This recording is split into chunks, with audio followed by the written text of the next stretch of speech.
अपना देह त्याग कर चुकी थी और महादेव जिन्होंने संसार को त्याग दिया, वो अपनी प्रियतमा का पार्थिव शरीर कंधों पर उठाए चले जा रहे थे। ना कोई शब्द था, ना कोई क्रंदन, बस मौन था, शून्यता थी और वियोग की अनंत अग्नि।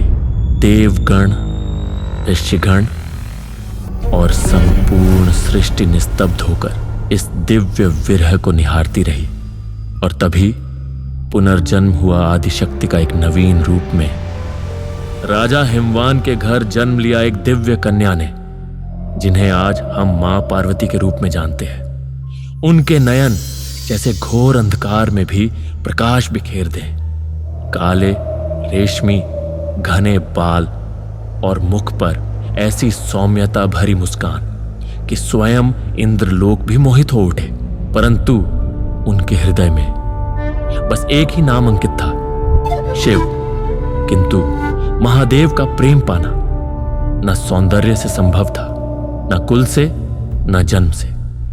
यह केवल संभव था तप से, आत्मबल से और पूर्ण समर्पण से।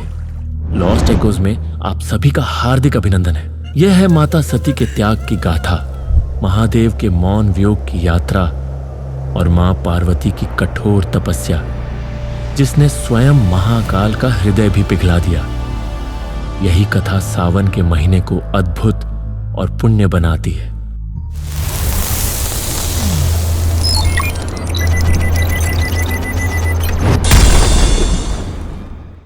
बात है सत्ययुग की। उस काल में एक महातेजस्वी राजा हुए, प्रजापति दक्ष, जो स्वयं ब्रह्मा जी के मानस पुत्र माने जाते थे। परंतु उनके हृदय में ज्ञान से अधिक अहंकार का वास था। प्रजापति दक्ष की कन्या थी सती, जो कोई साधारण नारी नहीं अपितु आदिशक्ति स्वयं थी। उनके अंतःकरण में वैराग्य नहीं बल्कि प्रेम का अथाह सागर उमड़ता था। और उसी प्रेम ने पहली बार जन्म लिया जब उन्होंने महादेव के दिव्य स्वरूप के दर्शन किए। महादेव जो कैलाश पर्वत के हिमाच्छादित शिखरों पर तपस्या में लीन रहते थे, जिन्होंने संपूर्ण जगत को त्याग दिया था। पर जब सती की कोमल दृष्टि उन पर पड़ी तो उस निर्लिप्त योगी के हृदय में भी प्रेम का अंकुर फूट पड़ा। यद्यपि प्रजापति दक्ष इस मिलन के घोर विरोधी थे, फिर भी सती और शिव का दिव्य विवाह संपन्न हुआ। किंतु अहंकार कभी प्रेम को नहीं समझता। दक्ष को यह स्वीकार न था कि उनकी कन्या एक अघोरी, एक रुद्र स्वरूप योगी जटाधारी महादेव से विवाह करे। कुछ समय उपरांत प्रजापति दक्ष ने एक भव्य यज्ञ का आयोजन किया। उन्होंने समस्त देवताओं को आमंत्रित किया, किंतु महादेव और माता सती को अपमानपूर्वक तिरस्कृत कर दिया। यह समाचार जब माता सती ने सुना तो उनका हृदय विदीर्ण हो उठा। वह बिना आमंत्रण के यज्ञ मंडप में पहुंची। दक्ष के कटु वचनों ने माता सती के रोम रोम को जला दिया। अपने प्रिय स्वामी के अपमान को वह सहन न कर सकी। उन्होंने कहा, जिस शरीर को मैंने शिव को समर्पित किया, आज वही देह इस अपमान का पात्र बन रही है। यह शरीर अब मेरे योग्य नहीं। और फिर यज्ञ की प्रज्वलित अग्नि में स्वयं को समर्पित कर दिया। जब यह समाचार महादेव को प्राप्त हुआ तो उनका संयम टूट गया। उन्होंने रुद्र रूप धारण किया और अपनी जटाओं से प्रकट किया वीरभद्र तथा भद्रकाली। यज्ञ मंडप को तहस नहस कर दिया गया और दक्ष का शीश काट लिया गया। इसके उपरांत महादेव ने सती के निष्प्राण शरीर को अपने कंधों पर उठा लिया और विरह वेदना में डूबे संपूर्ण ब्रह्मांड में विचरण करने लगे। इस विरह से सृष्टि का संतुलन डगमगाने लगा। चारों दिशाओं में त्राही त्राही मच गई। तब प्रकट हुए भगवान श्री हरि विष्णु, जो सृष्टि के पालक और संतुलन के रक्षक हैं। उन्होंने महादेव के प्रेम, पीड़ा और वियोग को सहृदयता से नमन किया, किंतु उनकी दिव्य दृष्टि यह समझ गई कि यदि यह स्थिति बनी रही तो संपूर्ण सृष्टि का विनाश सुनिश्चित है। तब भगवान विष्णु ने अपने हस्तों में धारण सुदर्शन चक्र को गति दी। वह चक्र चला और माता सती के निर्जीव शरीर को 51 खंडों में विभाजित कर गया। जहां जहां ये अंग पृथ्वी पर गिरे, वहां वहां आदिशक्ति की अमिट ज्योति प्रकट हुई और स्थापित हुए शक्तिपीठ, जो आज भी शक्ति, प्रेम और त्याग के प्रतीक है। जैसे कामाख्या, कालीघाट, ज्वालामुखी, हिंगलाज, वैष्णो देवी, त्रिपुर सुंदरी, ब्रह्मरांबा, इत्यादि अनेकों पावन स्थल, जहां आज भी मां के भक्त उनकी शक्ति का अनुभव करते हैं। भगवान विष्णु के इस हस्तक्षेप से महादेव का क्रोध शांत हुआ, किंतु उनके अंतःकरण में अब भी गहन नीरवता और शोक का वास था। वो लौट गए कैलाश पर्वत के हिमाच्छादित शिखरों की ओर, जहां उन्होंने मौन धारण कर लिया और स्वयं को गहन तपस्या में लीन कर दिया। मां आदिशक्ति, जो सती के रूप में स्वयं को यज्ञाग्नि को अर्पित कर चुकी थी, उन्होंने लिया पुनर्जन्म। इस बार हिमालय के अधिपति राजा हिमवान और उनकी धर्मपत्नी माता मेना के घर एक दिव्य कन्या का जन्म हुआ, जिसका नाम रखा गया पार्वती, अर्थात पर्वतों की पुत्री। उनके जन्म लेते ही संपूर्ण हिमालय आभा से भर उठा, दिशाएं मुस्कुराईं, पुष्प वर्षा हुई और संपूर्ण प्रकृति मां के अवतरण से पुलकित हो उठी। माता मेना और राजा हिमवान ने पार्वती को अपनी आंखों का तारा, हृदय की प्राणवायु और संस्कारों की मूर्ति बनाकर पाला। किंतु पार्वती के हृदय में एक ही संकल्प धड़कता था, महादेव। उनके पूर्व जन्म की स्मृतियां उनकी आत्मा में समाहित थी और उन्होंने बाल्यकाल से ही एक ही ध्येय बना लिया कि वह फिर से अपने शिव को प्राप्त करेंगे। वह पर्वतों की ऊंचाइयों पर बैठती, महादेव की कथाएं सुनती, उनके रूप का ध्यान करती और एक ही व्रत करती, मैं उन्हीं को अपनाऊंगी और उन्हीं की रहूंगी।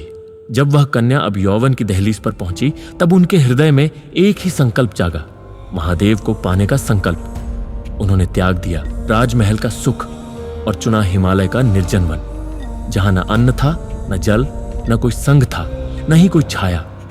बस था तो केवल महादेव का नाम और उनका अखंड ध्यान। उन्होंने आरंभ की पंचाग्नि तपस्या, चारों दिशाओं में प्रज्वलित अग्नियां, ऊपर तपता हुआ सूर्य और मध्य में ध्यान मग्न पार्वती। उस अग्नि में उनका शरीर तपता रहा, किंतु मन महादेव में और भी गहन लीन होता गया। वर्षों बीती, ऋतुएं बदली, किंतु माता ने न अन्न ग्रहण किया, न जल, बस निरंतर ओम नमः शिवाय का जाप करती रही।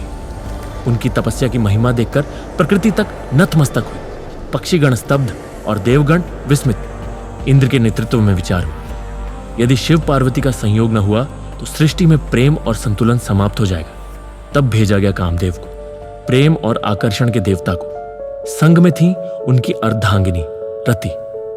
कामदेव ने अपने पुष्प बाण चलाए, हवा में प्रेम की लहरें भर दी। महादेव, जो योगेश्वर थे, संहारक थे, विरक्त थे, उन्होंने खोला अपना तीसरा नेत्र और एक पल में कामदेव भस्म हो गए। देवगण शोक में डूबे, प्रकृति निशब्द हो गई, सारा वातावरण स्तब्ध रह गया। पर्वत मौन हो गए, देवताओं की सभा भय से कांप उठी। रति, जो कामदेव की अर्धांगिनी थी, वो उसी क्षण विलाप करती हुई भूमि पर गिर पड़ी। उनकी चीखों में केवल वियोग का विष था। आंखों से आंसुओं की धारा, हृदय से शाप की अग्नि निकल पड़ी। वो क्रोधित होकर बोली, हे पार्वती, तुम ही कारण बनी मेरे स्वामी के अंत की। तुम्हारे इस प्रेम और तप ने मेरे जीवन से प्रेम ही छीन लिया। मैं तुम्हें शाप देती हूं, तुम कभी भी अपनी कोख से संतान को जन्म न दे सकोगे। सारी दिशाएं मौन हो गई। देवगण, जो प्रेम जगाने आए थे, अब शोक और निराशा लेकर लौट चले स्वर्ग की ओर।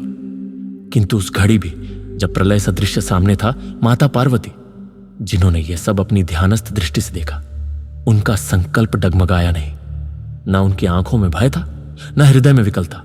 वो बस बैठी रही, जैसे स्वयं अग्नि के मध्य बनी हुई एक शिला हो, अविचल, अडिग, अखंड, और भीतर गूंजता रहा वही एक मंत्र, ओम नमः शिवाय। तब के अनगिनत वर्षों के बाद, जब हिम से ढकी पर्वत चोटियां भी झुकने लगी, तब प्रकट हुए त्रिनेत्रधारी नीलकंठ, भूतनाथ, स्वयं महादेव।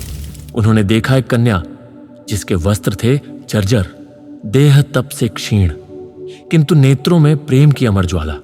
महादेव बोले, हे देवी, तुम्हारा प्रेम, तुम्हारा तप और तुम्हारा संकल्प अडिग है। मैं तुम्हें वरण करता हूं। और वहीं हुआ उनका पुनर्मिलन, शिव और शक्ति का मिलन, जिसने सृष्टि को फिर से संतुलित किया। पुराणों में वर्णित है कि सावन का महीना वही पावन काल है जब माता पार्वती की कठोर तपस्या सफल हुई और महादेव से उनका दिव्य विवाह संपन्न हुआ। इसीलिए आज भी हर सावन सोमवार का व्रत, हर कांवड़ यात्रा की थकान, हर शिवलिंग पर चढ़ाया गया गंगाजल, एक श्रद्धांजलि है उस अमर प्रेम और तपस्या को जिसने शिव और शक्ति को पुनः एक किया। तो दोस्तों, यह थी कथा शिव और शक्ति के पुनर्मिलन की, प्रेम, तप और समर्पण की वो अमर गाथा जो आज भी हर शिव भक्त के हृदय में जीवंत है। अगर आपको यह दिव्य यात्रा पसंद आई हो तो लॉस्ट एकोस को जरूर सब्सक्राइब करें और कमेंट में लिखकर बताएं। मिलते हैं अगली कथा में। ओम नमः शिवाय। जय शिव शंभू।